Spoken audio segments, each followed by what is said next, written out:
John Gilroy here. If you search AI on Google, you get a billion hits. No one is talking about safe and secure AI systems. Today, we'll solve that problem. Hit the music, Manny. Welcome to the Federal Tech Podcast, where industry leaders share insights on innovation with a focus on reducing cost and improving security for federal technology. If you like the Federal Tech Podcast, please support us by giving us a rating and review on Apple Podcast. Welcome to the Federal Tech Podcast, the podcast that connects you to federal technology leaders. My name is John Gilroy, and I will be your moderator. Our guest today in the virtual studio is Guarv G.P. Powell. He's the CEO and founder of a company called stackArmor. And that's what we're going to talk about today. Everyone's running around chasing AI. You go to 7-Eleven, there's AI there. You go to the car shops, AI. Wait a minute. How do you safely and deploy? Step back, step away from the cliff, and let's talk about where this is going to take you. So I thought we'd bring in someone, have an unusual topic here. So GP, I have to ask this question, and this is the origin story and everything else.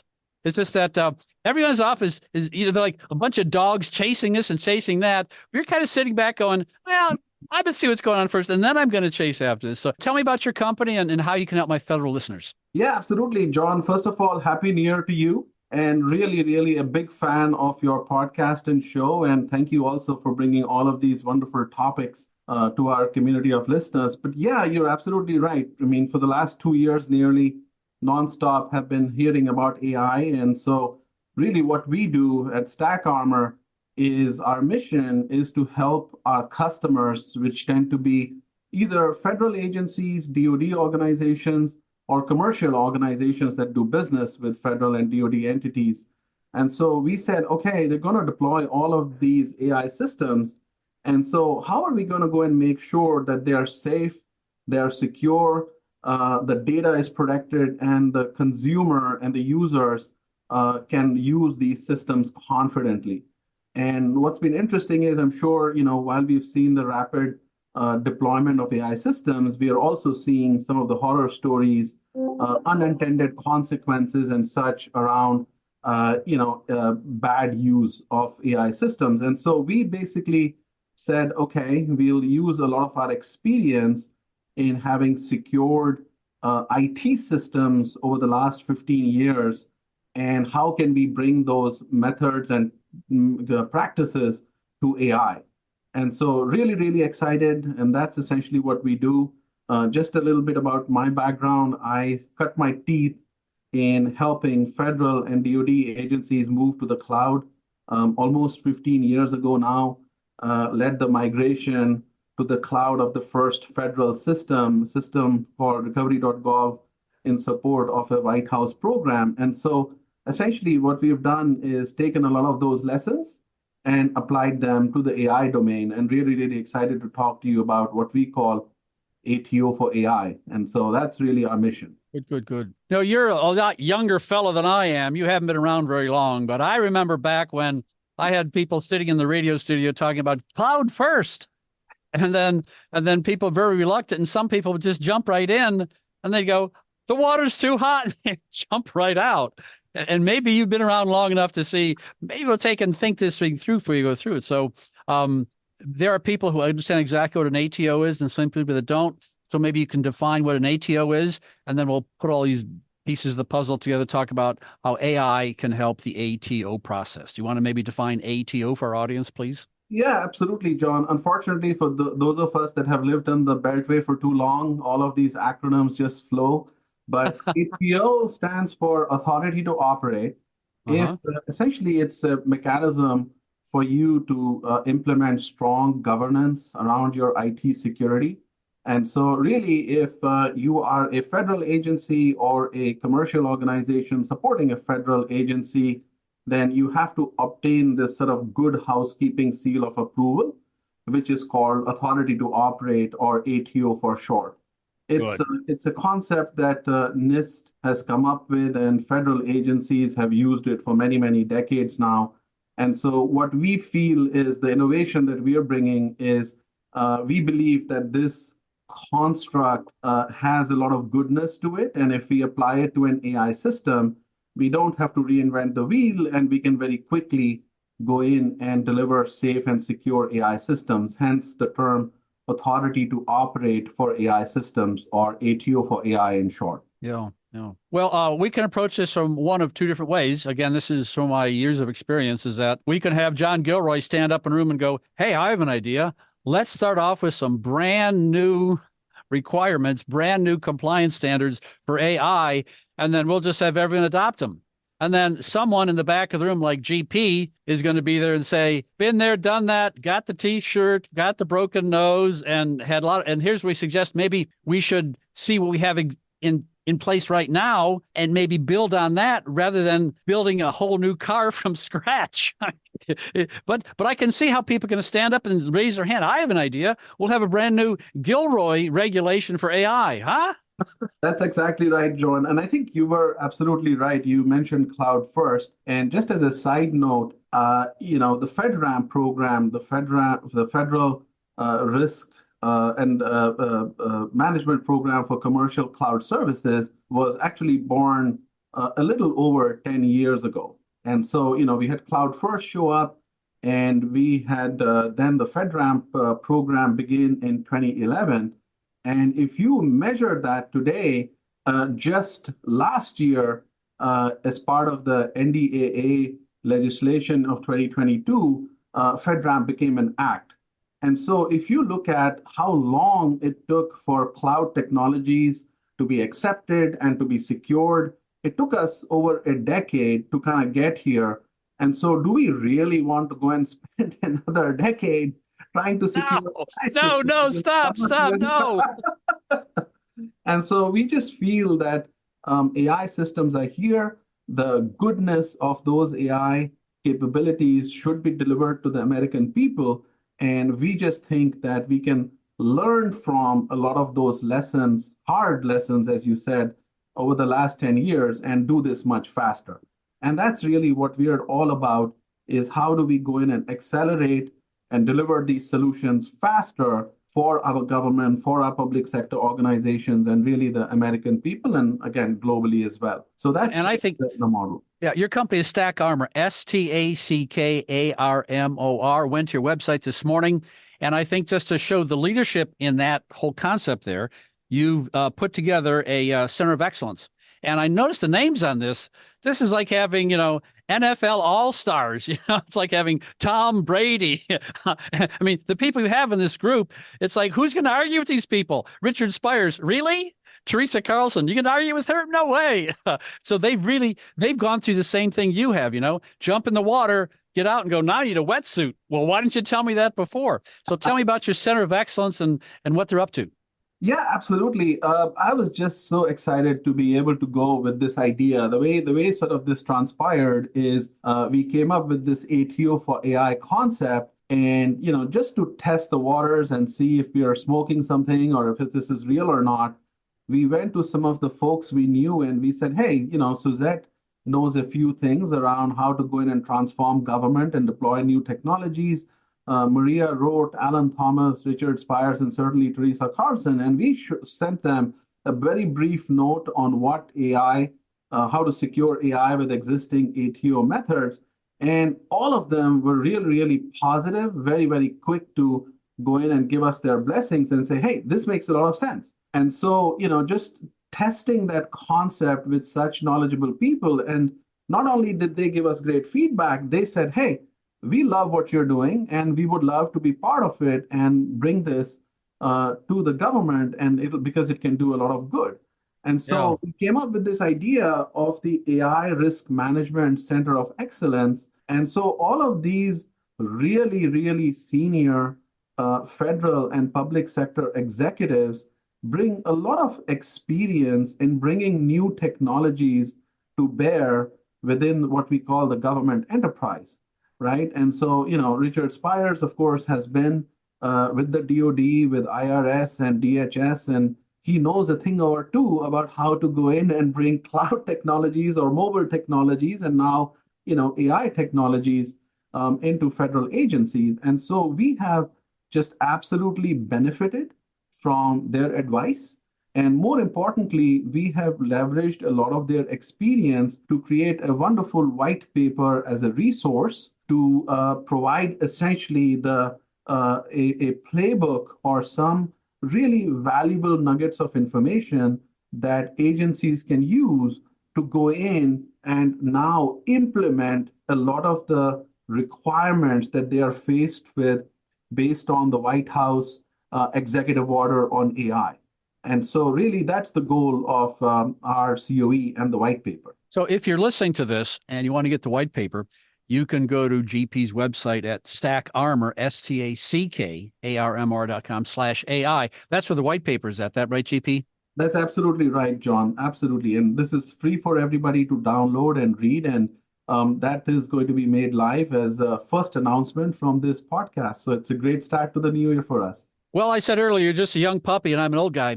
From an old guy's perspective, what I've seen over the years is I've seen networks become popular and then networks get attacked. I've seen APIs get popular, APIs get attacked. And you and I, GP, are talking about artificial intelligence. You want to fill in the blanks? That's getting attacked too, isn't it? Absolutely. And you're absolutely right, John. And as a matter of fact, NIST just published a white paper on how adversarial attacks on AI systems can be detected and need to be analyzed. And so you're absolutely right. Securing and understanding the threats of an AI system are incredibly important. And so again, it's a body of work that's in progress, but we feel that by not reinventing the wheel and by taking the almost 10 plus years of lessons learned around cloud and applying these NIST security controls to these new technologies, we can put in the mechanisms to go in and help us make some sense and of these threats and hopefully secure these systems. So you're absolutely right. It's a big topic right now. So GP, what I've learned over the years is that people who listen to podcasts listen to more than one podcast. In fact, your company has a podcast called the StackCast, and you were the number one guest. And so I'm going to give you advice right here. Put my big nose into your life and tell you, I've done many episodes and I've come up with a 15-question scorecard that you can go through to improve your next appearance. And so if you're listening to this and you want to go there, you go to podscorecard.com, download the 15 questions, and the next time you're on the air with Tom Temin or any of my friends at Federal News Network or any podcast out there, you can be more effective at your appearance and increase reach and brand awareness. And this is a topic, GP, that I don't think, for some reason, people are so dazzled by AI, they think, oh, it's perfect. There's no problems with it and everything's great and I just can't use it tomorrow. They're being naive. First of all, John, love your show, and thank you for making that resource available to us and the community. I think you're absolutely right, but again, when new technology comes, whether it was a lot of us in this business talk about AI having 2 years ago, what we call the iPhone moment, right? It's just as iPhones were born and mobile technology is all around us. Similarly, I think the emergence of AI has just been spectacular, and that's awesome. But it's also that then allows people to go in and sort of that have experience with this to look at sort of the risk posture and say, wait a minute, this is an amazing technology. But when we go and deploy this at scale within HUD or the Department of Defense or USDA, then what are the implications and how can things go wrong and how do we get smart about making sure that we deploy this technology safely? And I think that's where a lot of the focus is. I mean, if you look at, the White House executive order, there are over 100 specific time-bound actions to be executed by 50 agencies. For example, NIST just stood up the US AI Safety Institute. And so we are just seeing this emergence of standards, bodies, and interest in just securing AI. So I think AI is here and it'll go and help us. But I think the place that we are doing catch up now is just making sure that, when you go in and get the next, loan report, or when you're talking to somebody, that, you absolutely understand what the risks are. And if there was an AI involved in that decision-making process, that you can be assured that what you're getting has gone through that test and there aren't any biases or risks for that matter. Well, let's approach this from 40,000 feet and look down and just talk about generalities. People never dreamed that APIs would be attacked, but malicious actors figured out how to do it, as we mentioned earlier. And so I would think that one attack vector for artificial intelligence would maybe taking and maybe altering the input on a large learning module. Is that one attack vector there? Yeah, absolutely, John. I think you're absolutely right. I think an AI system is very unique in terms of its characteristics, and not to sort of take people down to a sad place, but if you recall a few years ago, the Boeing Max airplane was in the news for very sad reasons, and just sort of looking at that a little bit. One of the ways to look at it is that there was an AI system embedded in that airplane that was making decisions that perhaps was not very well known to the operator, i.e., the pilot and the crew.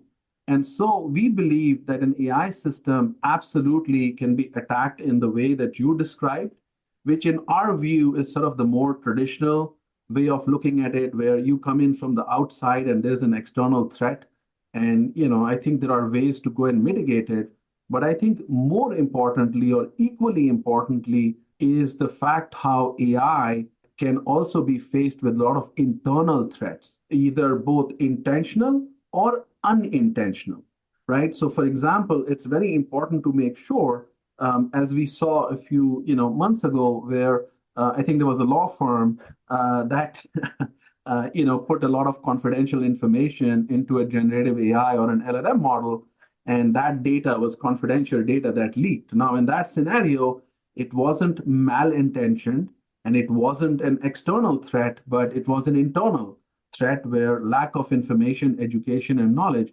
So I think we are this ATO for AI construct, it builds on all of those different dimensions and allows us to think more holistically of how are we going to protect this AI system, not just from external threats, but also from internal threats. And then more importantly, do we have smart people that are well educated and informed and continuously being trained and educated on the threats of what an AI can present itself on? Well, GP, what I'm going to do with this interview, I'm going to put all the websites we mentioned on the show notes page. And I was taking notes. But you mentioned something about 5 minutes ago about a AI Safety Institute. What agencies starting that one? Yeah, absolutely. So I think in the AI risk management space, NIST, the National Institute of Standards and Technology, they have just done a phenomenal job in first creating the AI risk management framework that was published last year.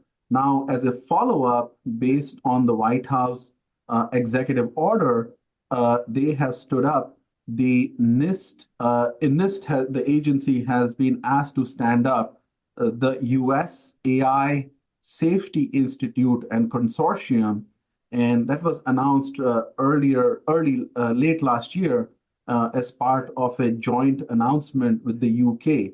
That is also standing up an AI Safety Institute. And so this organization, the NIST AI Safety Institute Consortium, is tasked with bringing together different parties, commercial, government, and public sector, to come up with new standards on how to secure AI systems. And so we are really excited to be part of it and see that growth of that organization. Yeah, I love this topic because no one ever talks about it. It's the obvious no one ever talks about.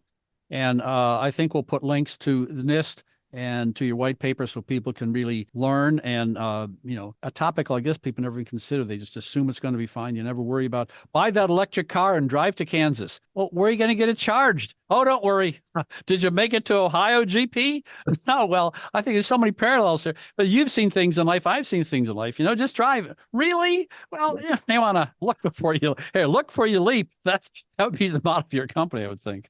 You're absolutely right, right? Just like with EV, you have range anxiety, right? And we've got it's a thing. And so just with AI, we just want to make sure that, we don't have anxiety while deploying AI, and that we can, make sure we're doing everything possible to, apply good common sense controls and, just bring a lot of that expertise that certainly, exists. We just have to apply it in a new way. So it's really exciting times right now. Hey, this is a fun interview. You have been listening to the Federal Tech Podcast with John Gilroy. I'd like to thank my guest, Guarv G.P. Pal, CEO and founder of stackArmor. Thanks for listening to the Federal Tech Podcast. If you like the Federal Tech Podcast, please support us by giving us a rating and review on Apple Podcasts.